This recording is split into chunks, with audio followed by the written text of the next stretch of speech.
คนเป็นหมดบุญตอนนั้นเป็นนุ่มเด็กเล็กเด็กน้อยอยู่เป็นสามเณรเป็นภิกษุนุ่มอยู่นั่นคือว่าบ่ไฟหาธรรมบ่สังสมสิ่งเป็นกุศลหรือไม่ท่องบทจดจำคำสอนพระพุทธเจ้าต่างๆหรือบทสวดมนต์นั่นแหละบทสวดบทนั้นบทนี้อันใดขั้นใดจังซี่บ่ขยันบ่สังสมบ่จดจำนะครับบ่ทบทวนจังซี่บัดนี้อายุหลายขึ้นเพราะความเคยชินในความไม่ขยันขี้ข้านเคยชินในความแบบนั้นอายุหลายขึ้นเฒ่าแก่ชราลงไปอยากจำได้อยากทบทวนอยากเฮ็ดแบบนั้นบัดนี้หูก็บ่ดีตาก็บ่ดีความจำก็บ่ดีเลยบัดนี้จะเฮ็ดเด้ส่วนมากก็สิเป็นจังซั่นบัดนี้คนเป็นเบิดบุญหรือเศรษฐีคือคนที่เคยมีเงินกิจการรุ่งเรืองที่บ่สั่งสมธรรมที่บ่ฟังธรรม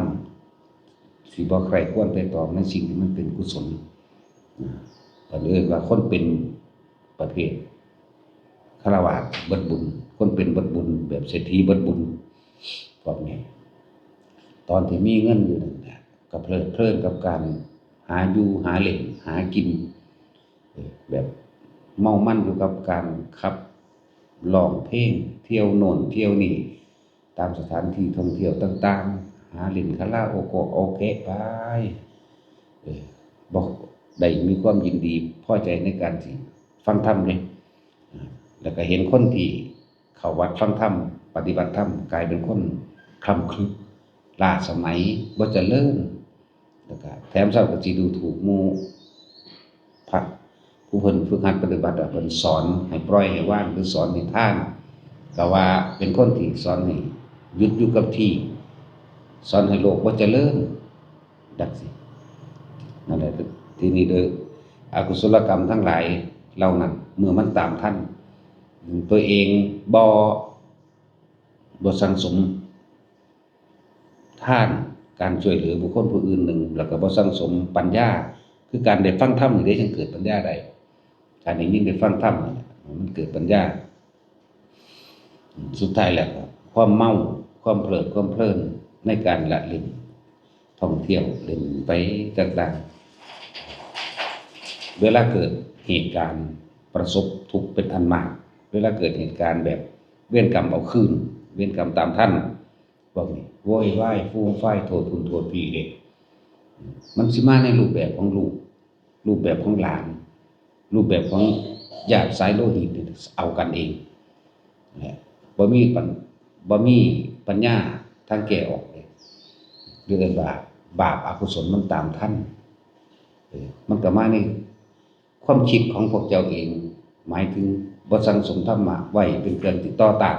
ไว้เป็นเครื่องที่แก้หาทางออกพอตอนมันเกิดเหตุการณ์ประสบลักษณะแบบนั้นแล้วบางคนรู้ว่าจะไปเรียนหรือว่าไปทำกิจการใดๆโกหกหลอกลวงแต่ว่าผู้เป็นพ่อเป็นแม่ตายใจลูกมันสิว่าลงทุนเท่านั้นล้านลงทุนเท่านี้ล้านเอานั่นเอานี่ตั้งแต่ไปติดการพนัน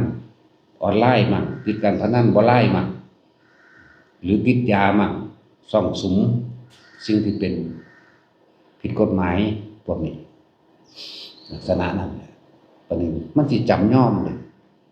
เวลาเหตุการณ์มาขับคันตัวจำย่อมต้องเสียเงินให้เขาจำย่อมต้องถูกจับจำย่อมต้องเอาบ้านและที่ดินไปจำนองเรียกว่าเศรษฐีที่บ่ให้ท่านช่วยเหลือการกุศลต่างๆบ่สังสมซึ่งกุศลธรรมบ่ฟังธรรมบ่ปฏิบัติธรรมแม้การช่วยเหลือผู้อื่นก็มีแต่ความหวังสิ่งตอบแทนเรียกว่าเศรษฐีหรือคนเป็นหมดบุญกิจการงานค้าขายต่างๆแบบล่มเหลวล่มละลายนั่นแหละมันสิละลายไปนำกันไปยืมเงินใช้ก็บ่ค่อยได้เลยบัดอยากว่ายืมเงินใช้ก็บ่ได้เบิดความน่าเชื่อถือมันสิมาในรูปแบบ ลูกหลานเจ้าของเองมาในรูปแบบญาติพี่น้องสายโลหิตเจ้าของเองมันสิมีคำเว้าคำบานั้นนี่เพื่อให้เกิดความเห็นใจก็ได้ให้พี่น้องบ่ซอยเหลือกันสิซอยไผบัดก็ว่าลูก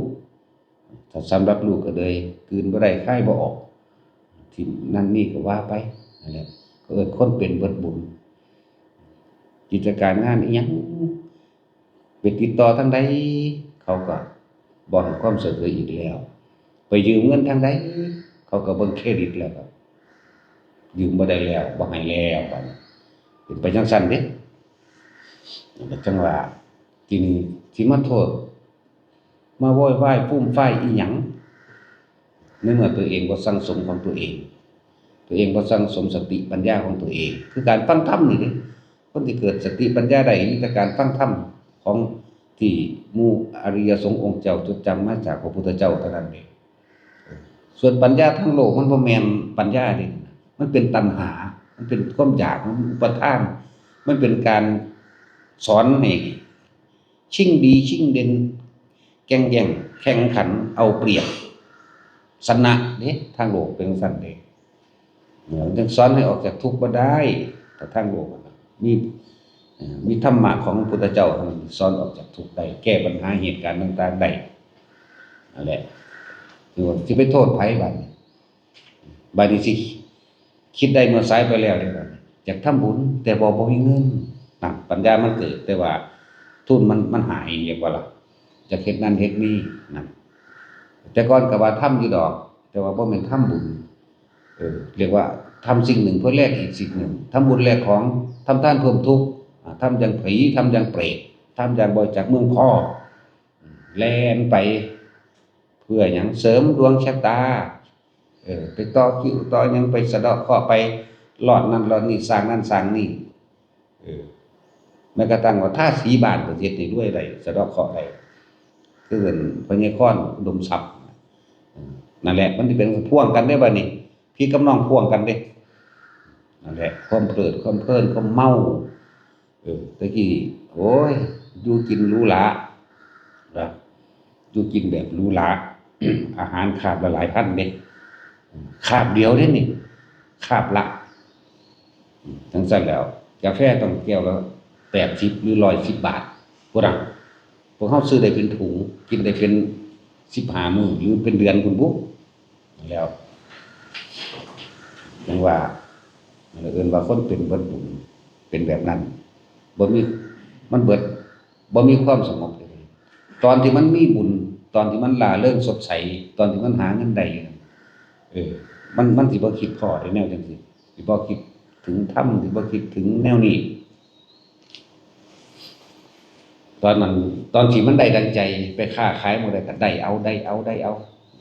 ดังใจเพลินไปปฏิเวลาใส่เงินก็บ่ได้คิดเด้ว่าใส่ไปแบบใดผิดหรือถูกเป็นไปตามความจริงเป็นไปตามสัมมาทิฏฐิบ่เวลาใส่เงินใส่ไปเพลินไปจับมาเวลาอกุศลกรรมมันให้ผลนี่ดีสิไปโทษไผละบาดนี่โวยวายฟูมฟายกับไผละบาดสิไปเรียกร้องสิ่งทั้งหลายแล้วนั้นขึ้นจากไผล่ะว่าตัวเองบ่หาเครื่องป้องกันตนเองหรือว่ากำลังแรงกายมันก็เบิดลงคือกันเด้เฒ่าแก่ชราลงมาเรื่อยๆบาดนี้ไปยากก็มายากโรคภัยก็เบียดเบียนอีกเด้บ่แม่นธรรมดาเด้คนนั่นแหละ มันสิไปโทษไผสิไปโวยวายกับไผหลายๆคนที่ประสบปัญหาแบบนี้เยอะแยะบ่มีทางออกเพราะว่าตัวเองบ่ทราบคนถือบุญถือกุศลมาเกิดด้วยกันทั้งนั้นแต่ว่าบ่ส่งเสริมบ่ต่อเติมให้ตนอกุศลเมื่อตามท่านแล้วครับเมื่ออกุศลตามท่านตามถึงต้องจำน้อมต้องรับสารภาพหลีกหนีบ่ได้ของพวกนี้ถ้าเขาเป็นคนเข้าวัดฟังธรรมเขาเป็นคนเข้าสู่สายหมายถึงกรรมฐานหรือวิปัสสนาหรือสอนอริยสัจสี่ปฏิจจสมุปบาทเขาสิบ่เป็นแบบนั้นเด้เขาสิบ่เสื่อมลงเขาสิบ่ชิบหายเฮ็ดไปเฮ็ดมาธรรมดาเด้บ่มีฮอดแผ่นดินสิอยู่พุ่นเด้ บ่แม่นเรื่องเล่นๆในเรื่องแนวนี้บัดนี้คันเรื่องว่าคนรวยเบิดบุญทั้งที่เป็นแต่ว่าถ้าคนจนเขาก็สั่งสมการให้ทานรักษาศีลมาภาวนาสวดมนต์นั่นนี่ช่วยเหลือกิจการงานเกี่ยวกับสิ่งที่เป็นสาธารณกุศลซอยวัดซอยว่าเฮ็ดถนนหนทางคนจนคนพวกนี้เกิดกลายเป็นคนเป็นแต่ว่ามีบุญจังว่าชีวิตของเขาพบแต่ความสุขพบกับความสงบเย็นเพิ่มขึ้นแต่ว่าคนเศรษฐีคนร่ำรวยแล้วนั้นเกิดกลายเป็นว่าคนเป็นหมดบุญบ่มีความสงบภายในใจมีแต่ความว้าวุ่นมีแต่ความกังวลมีแต่ความเร่าร้อนมีแต่ทุกข์กับทุกข์ในบัดนี้หังเฒ่าหังทุกข์มันธรรมดาเด้ทุกข์ฮอดบ่มีหม้องสิอยู่พุ่นแต่ละมื้อแต่ละเว้นหนีมีหยังหนีจักสิไปอยู่ไสจักสิไปซ่อนตัวอยู่ไสคนผู้นั้นผู้นี้ก็ว่าไปแต่คนที่จนๆนี่ที่สร้างสมบุญกุศลขึ้นมาเรื่อยๆมีแต่ความสงบมากขึ้นบุญก็หลายขึ้นหั่งยิ่งแก่ยิ่งสงบยิ่งแก่ยิ่งถึงขั้นกับว่าบัดสิตายปล่อยวางทั้งเบิดได้พวกนั้นถูกบีบเด้ปล่อยบ่ได้วางบ่ได้พวกจังซั่นกังวลนำโอ้ยกูสิหาเงินใส่หนี้ใส่เอาไปแล้วบัดมันบ่น่าเลยอีนั่นโอ้ยอีห่ามึงเอ้ยนั่นนี่ไปเลยบ่ในรูปผัวก็รูปเมียบ่ได้รูปลูกก็รูปหลานมาในรูปแบบรูปนะคำว่ารูปแบบหรือญาติพี่น้องติดๆกันผู้เฮาฮักนั่นแหละผู้ฮักผู้แพงผู้เบิ่งแง่งเบิ่งซอยเหลือกันมานั่นแหละถ้ามีธรรมมันสิมีเครื่องเบรกมันสิมีสติเข้าไปกำกับมันสิฮู้นี่บ่ควรนี่บ่ควรเอาบ่อยู่กูต้องปล่อยอย่างน้อยๆกูเหลือไว้บาดมันเบิดโตจริงๆกูจังสิได้ซอยมันอันนี้เบิดไปนำกันเอาไม่อยู่กูต้องปล่อยเข้าใจบ่ล่ะคนมีธรรมนี่สิเอาบ่อยู่ดอกสติมันสิบอกกันเลยเอาบ่อยู่กูนั่นแหละบุญกุศลเข้ามาซอยก็สิ่งที่ตัวเองสร้างไว้นั่นแหละมันทั้งนี้คือเรื่องผู้ช่วยลึกลับมันทั้งนี้บุญกุศลที่เฮาอุทิศไปนั่นแหละคอยเตือนสติเจ้าของนั่นเลยเอาไม่อยู่กูต้องปล่อยได้บัดอย่างน้อยๆกูก็เหลือที่ให้มันอยู่เอาให้มันดิ้นเป็นสุดกำลังกันตายก็คือตายบ่ตายก็ถ้ามันเฒ่าแก่แล้วบุกกระตอบน้อยๆมันพอได้อยู่นี่มันสิมีอยู่แต่นี่บ่ได้ไปนำกันเลยชิบหายไปนำกันว่าพวกซั่นประมาทตอนหาเงินได้ไปเป็น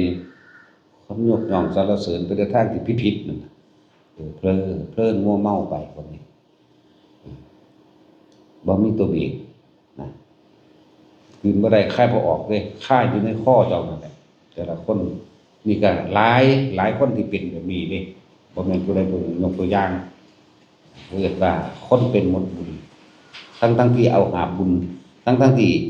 เกิดมาในกองบุญมีเงินมีทองมันมีความสงบสบายใจอยู่แล้วแม่นบ่บุญตัวนั้นบุญนอก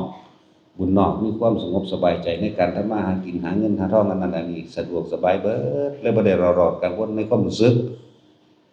แต่ว่าบาดนี้ด้วยความประมาทมัวเมาบ่เข้าหาธรรมะของจริงของแท้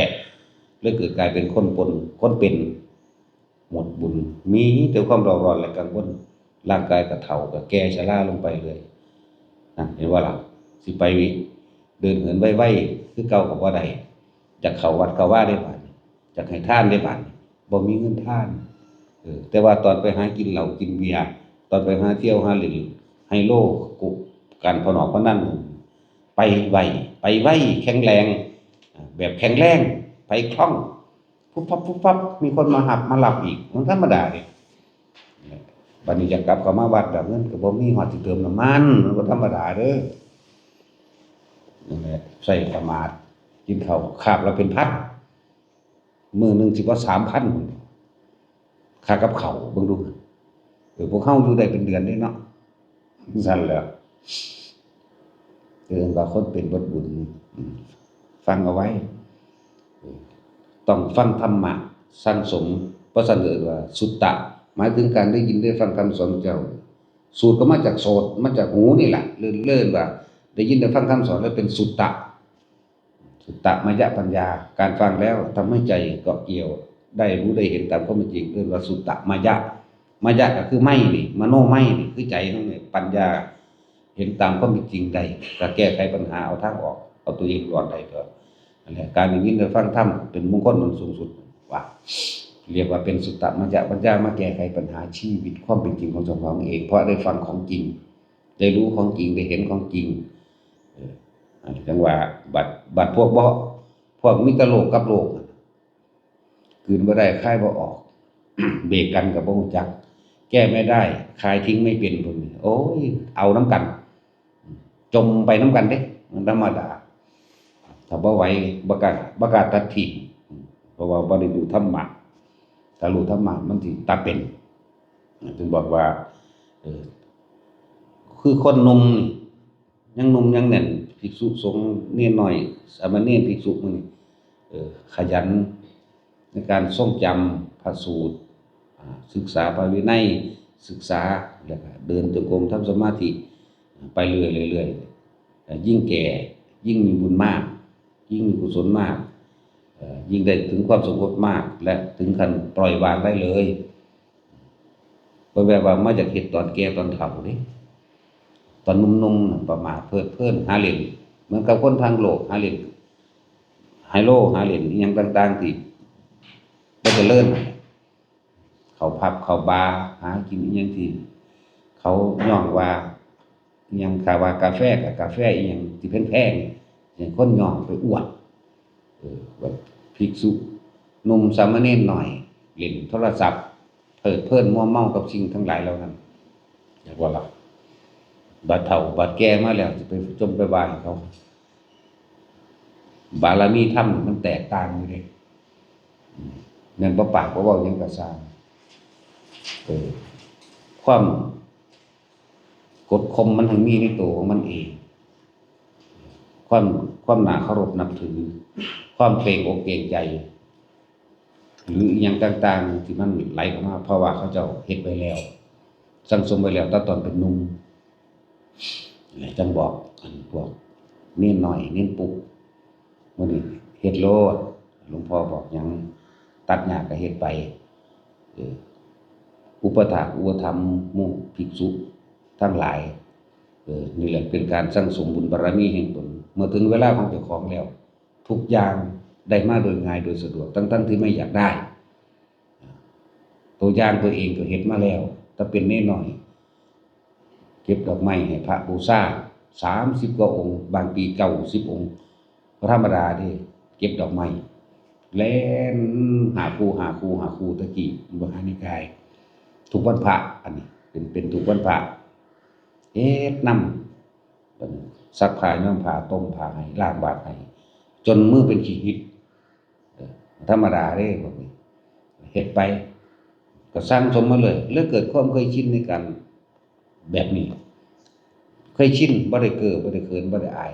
เขาไปวัดใดนี่ก็ด้วยความเคยชินมึงนี่คือหกแท้เอิ้นอาจารย์มึงนี่คือหกแท้ผมสิถางได้บ่เอาเลยสัตว์เลยผมสิถางผมสิเฮ็ดนั่นเฮ็ดนี่มึงนี่มันห่างมากลงได้บ่เอาเลยมันเลยชินไปเรื่อยเฮ็ดไปเรื่อยอันแหละจังว่ามาถึงเวลาของเฮามาเฮ็ดเองหรือว่าจะเฮ็ดก็สร้างมันก็เป็นของมันเองแม่นบ่จักเฮ็ดบ่จักสร้างอิหยังในวัดในสร้างให้เป็นวัดมันก็เป็นเด้มันสิเป็นของมันเองบอกว่าอย่าขี้คร้านอย่าแพงแห้งอย่าเป็นคนแพงแห้งถ้ามันเมื่อยก็เซาแล้วมันก็เซาเมื่อยถ้าเวลากินข้าวใหม่มันก็อิ่มมันก็ขึ้นมีกำลังใหม่ดอกตอนนี้มันใส่ได้ใส่มันเป็นประโยชน์อย่าเป็นทาสมันเป็นทาสเฮากำลังแรงกายนี่ให้มันเป็นทาสเฮาเพราะว่าหยังเพราะมีธรรมให้มันเป็นทาสธรรมเอาธรรมนี่คือความจริงหยังตอนนี้เฮาเป็นนมน้อยอยู่นี่เอาเพิ่นใส่หยังกูแลนเฮ็ดหัวทิ่มหัวตับเฮ็ดไปเลยบัดเจ้าของมีอายุมากขึ้นนั่นนี่เลยเฮ็ดบ่ได้สิ่งที่ตัวเองเฮ็ดไว้ก็เกิดขึ้นสนองตน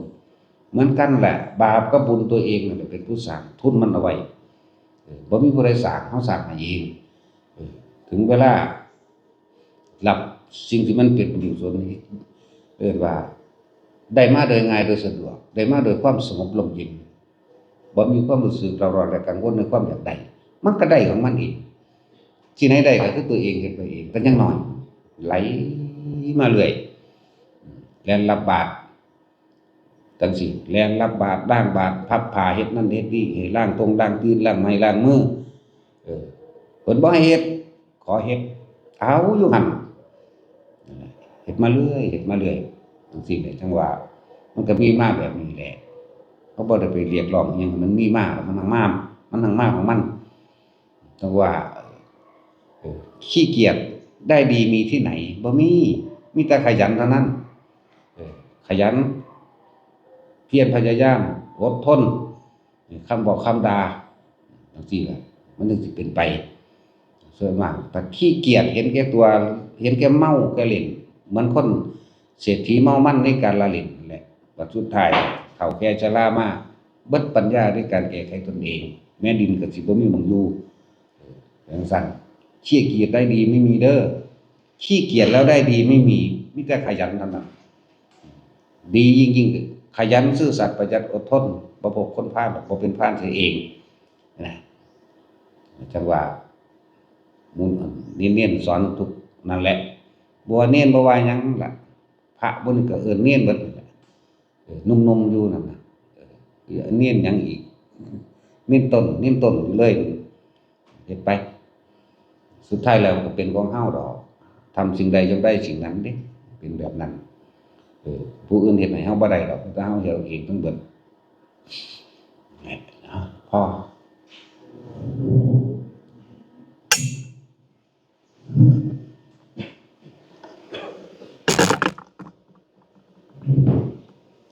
ยะถาวาริวหาปุราปาริปุเรนติสาคลังเอวะเมวะอิโตทินังเปตานังอุปกัปปติอิชิตังปฏิตังตุมหังคิปะเมวะสัน